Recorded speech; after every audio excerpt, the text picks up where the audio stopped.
Hello, welcome to Meeple Mentor Reviews. I'm Jared, and with me is Holly. And today we're doing a review of Life of a Chameleon. This is a 2 to 4 player family weight strategy game for ages 10 and up. Plays in under an hour. This is from what's called Last Night Games. I did an unboxing on the video as well if you want to see more of the contents of what's inside and how the components look. They're all great components, but we're going to talk about how it plays and what we thought of it. Life of a Chameleon. We get to be chameleons, and you are going to change your color quite a bit in the game because you want to eat bugs, and bugs are going to give you points by completing objective goals cards. So what are your initial thoughts on Life of a Chameleon? I like bugs. You like bugs? I really like it. I love the colors. That's always a big thing with me is if it's colorful on the table and I can still see it and discern what I'm meant to do. It's really big. Yeah. I like the fact that you can change your color of chameleon and that there are dual colors and there's a resource dice that you can roll. Some resource dice that you could roll, I should say. Is it a D20? I believe it's a D20. And a little 6-sided die that you can set to your specific bug color that you would like to populate on the board. And then you roll the D20 and it populates that color in one of the hexes on the board. So you can 20 spots available and plan kind of around a circular area board. You start in the center and then you can move outwards and from the rings there, but you're not just chameleons eating bugs. You also have to worry about snakes. Yeah. So there's 6 snakes. There's like one of each of the different colors in the game, and if you don't match the color of the snake, you can't move into that snake space because he'll eat you. So in order to go to a space with a snake or what have you, you have to have the same color. And one of the basic actions of the game is change your chameleon's color to one of the 3 face-up colors, like cards that controls your color. Or you can random, just draw off the top of that card's deck and maybe choose something that comes off there. There are a lot of different wooden chameleon meeples. There's only 6 solid colors, and every other one of those is a half and half. So it counts as having, been a color of both. So if you're a blue-green, you can be on the same space as a blue snake or a green snake, and you can eat bugs of a blue bug type or a green bug type. Because one of the things about the game is whenever you move your chameleon, if you move into a space where there's a bug, if any bugs are there that are different color than your chameleon, they scatter. So what we found was since you have control over where you move these bugs, positioning the bugs into spaces adjacent that might help you in a later movement is a really important part of the strategy here. Sometimes just plowing your way through places as a certain color to move bugs around, because when you collect a achievement card, some of those you play for points that say, like, if you're standing adjacent to a space that has these 3 or these 4 kinds of bugs in one space, you can play the card and it'll be worth points. So we found that was an interesting, dynamic. Some of the other achievement cards are, they actually, instead of points, give you abilities, like you can play it for an extra action that turn, or as a wild bug color, those sorts of things.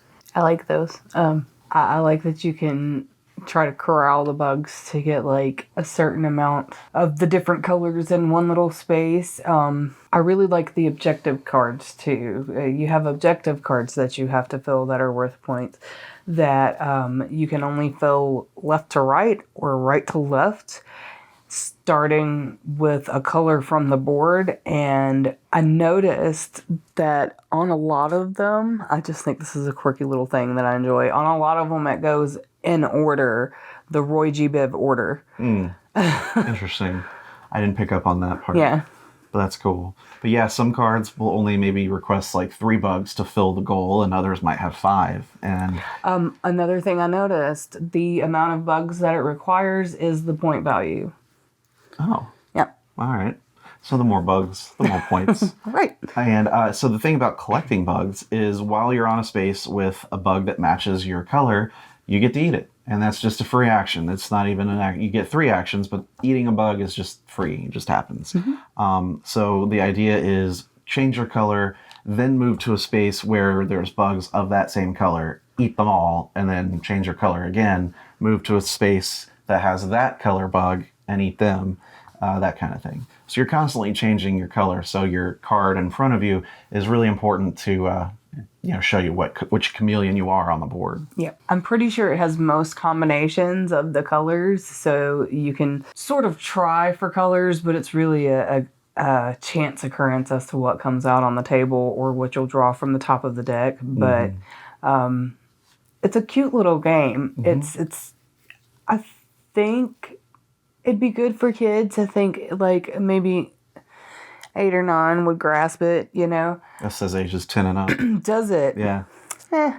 I mean, it does have some level of strategy in there, and trying to understand, like, you don't want to collect too many gold cards that you can't feasibly complete, because for every one you have that's not complete at the end of the game is -2. The way that the game ends is anytime someone does complete a gold card, they roll a d4, and a disc moves along a track that many spaces, and whenever you get to 20 or 16 in a 2-player game, it just ends the game, and no one gets any more turns after that. That was one thing that I was disappointed in, and how quickly it ended. Yeah, it does end pretty fast, especially if, everyone kind of completes their goals fairly similar time frames, and you start rolling 3s and 4s, it can end very fast. Sooner than we were expecting, certainly. But I think it certainly it has its place for that kind of fast-paced, bright and colorful, simple rules, but good strategy to it. I mean, it's really nice. It's not heavy at all. It's very. I will say, so the colors. If you are colorblind, this might be very hard to play. There's really not much in the way of like iconography on the cube's colors or the chameleon's colors. Like, they're just colors. So on the cards you have the letters signifying the color, but on the cubes, maybe that would be something for a second edition, would be to put letters on the cubes. Yeah, because you're going to have to see the color of the cubes on the board. And the chameleons, because you can't really tell on them either. And you need to be able to identify the colors of the chameleons. So this is not quite colorblind friendly, which is kind of a bummer. But if I'm not colorblind, but I would definitely want to try this with someone just to see how much they can distinguish. But I don't anticipate them being able to distinguish all the different color cubes when they're all on the table, like on the board. Yeah, these are some of the main colors that are. Yeah, so that might be a difficult thing to overcome. But other than that, this can be a really great, fun game, early entry game to the night. Even kind of a gateway game or something that you can show someone who's never played new games before, and just say, we're going to play something simple and light about chameleons changing color, and we're just going to collect cubes and then fill cards, kind of set collection and contract fulfillment type of thing. So, I think it's a pretty straightforward game, but has a fairly good strategy and depth to it that has, I think, some replayability in there just for what it is. Essentially it's an abstract game, but I think the theme integrates really well. I do too. I was actually going to suggest it as a gateway game as well. Yeah. It's not too thinky, but it's fun. So, and it plays up to 4 people. So, and then you'll be done in an hour or less. Yeah, definitely. For sure. I mean, because there's not that many rules to explain either. Right. So, that's all I have to say on Life of a Chameleon. Yeah, I really like it. It's cute. Yeah, it's fun. I'll probably keep it around for a while. Get some plays out of it. Good stuff. So check it out. And thanks for checking out our review of Life of a Chameleon. I've been Jared. I'm Holly. I'll see you next time. Bye.